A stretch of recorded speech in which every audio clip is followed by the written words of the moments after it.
your mouth. Do you understand my point? All these parts that God put on your head, they are very deliberate. Because they cannot be any other place. Imagine your hearing, your ear is in your this side.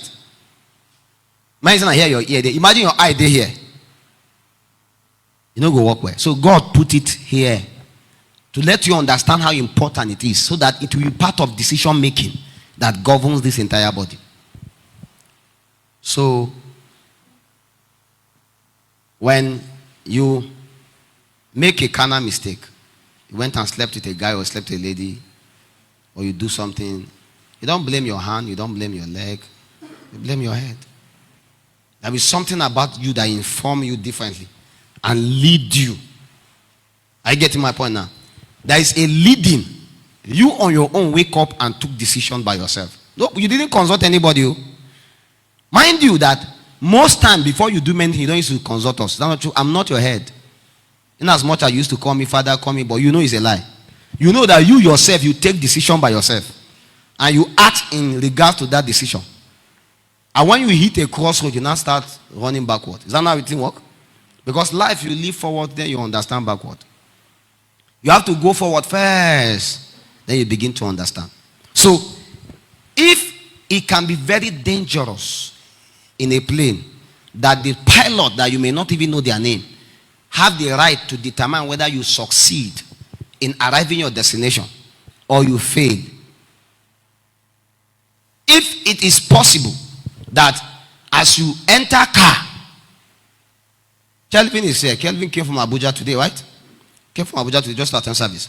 Imagine if you are going back tomorrow morning. God forbid bad thing. It can never happen. The driver head no correct. But he went to the park and they load people to him. And suddenly they begin to move. And suddenly, when he reached this Akwanga road that is like this, he now turned the steering and now enter boom into that place. Do you know it's not his fault? Because he's not holding the steering. One man mistake can kill everybody. The same way that many planes are flying till today. Many planes still flew that same destination that Indian plane flew. Why did that one crash? You can blame and say, the plane, there was something wrong with this, there was something. Were there not people that are supposed to authorize the plane whether to go up or not to go up? That means somebody, one stupid leader, very foolish and careless, that one should be found and be arrested and be killed. You see, let me tell you, when you kill people, you should be killed. Me, I am of the opinion and the belief.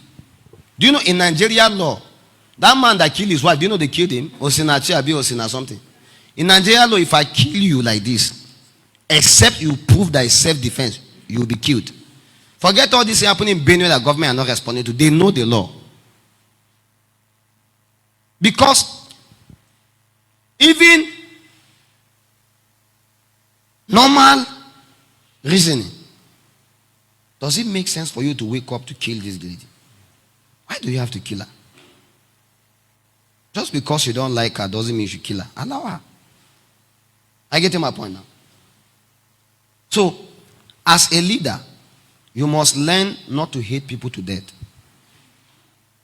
Because this same person that you want to kill today, tomorrow, may be something that may help you tomorrow.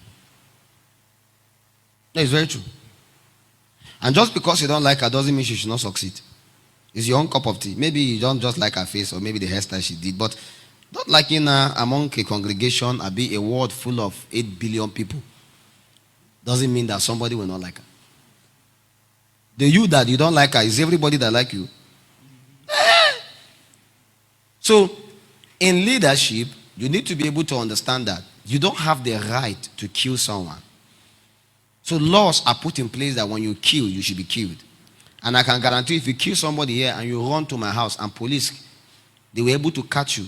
You come to my house, Papa, save me. I will say, can you carry him and go? Why? Because I am also part of what we call justice of peace. I had a story of Bishop David Oyedepo that somebody collected money. I read one of his books. Somebody collected money. One of his leader.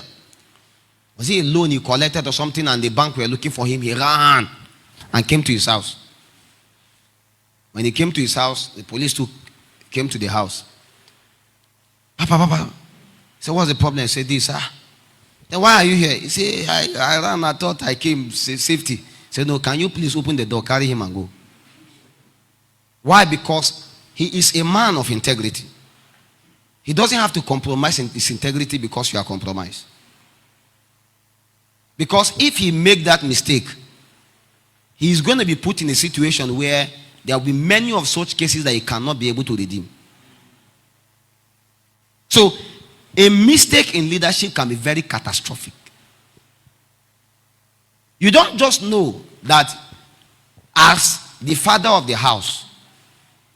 How many of us, let's be frank with ourselves, we are here, we know that there are some careless things that our fathers are doing that we feel if they have done it better, we would have been better. We will just even know that if they have done better, we will be better.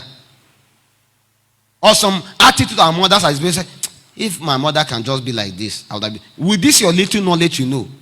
So, if you can know that there is a way your mother is living or your father is living that if they can adjust, you'll be better. Or it will make the family become better. But do you also know that you too, there is a way you are living? That if you can make some adjustment, either people that are following you or your brothers or your sibling can be better. Are you with me now? So, the problem with human beings is that we can easily see other people's mistakes, but we cannot see our own. And that is why you cannot excel and succeed in leadership until you understand the burden you have to carry as a leader. Now, I'm entering where my sermon is. I just paint for you a picture so that you see that everything depends upon a leader. That's what I'm saying. Everything. A plane flying. Right now, as a plane is flying now, I can assure you, if the people in the cockpit, the pilot, they have the right to determine whether the plane crash or it arrives at destination. It's not the responsibility of the what they call it, or the passenger. You can tell me, maybe the plane has issue from the airport. If it has issue from the airport, you as a pilot that have been flying plane for how many years, if you own a plane that has issue, why did you still assume that it will arrive at the destination? You see why I hate managing things. Anything that will involve my life, I hate because sometimes you may not have the time to correct it. Do you know that if every passenger knew that this plane we're about to fly has just 5%, I'm sure today we are for this, 5% of the chance of crashing, do you know nobody will fly it? If you enter park and the driver tell you that as we are going today, there is 5% say we will get accident, you will drop fast. Common dream where you get self, say you dey travel, the thing crash. Abi you dey travel, the car tumble. You don't call me tire. This is a leader. You can see the problem of leadership now. Shaking everybody here. Even online now they are shaking. We apologize. Can you come and show his face? Let them know the person causing it. It has nothing to do with us. Zoom in very well. Let them see him. His name is Major. You can search him later.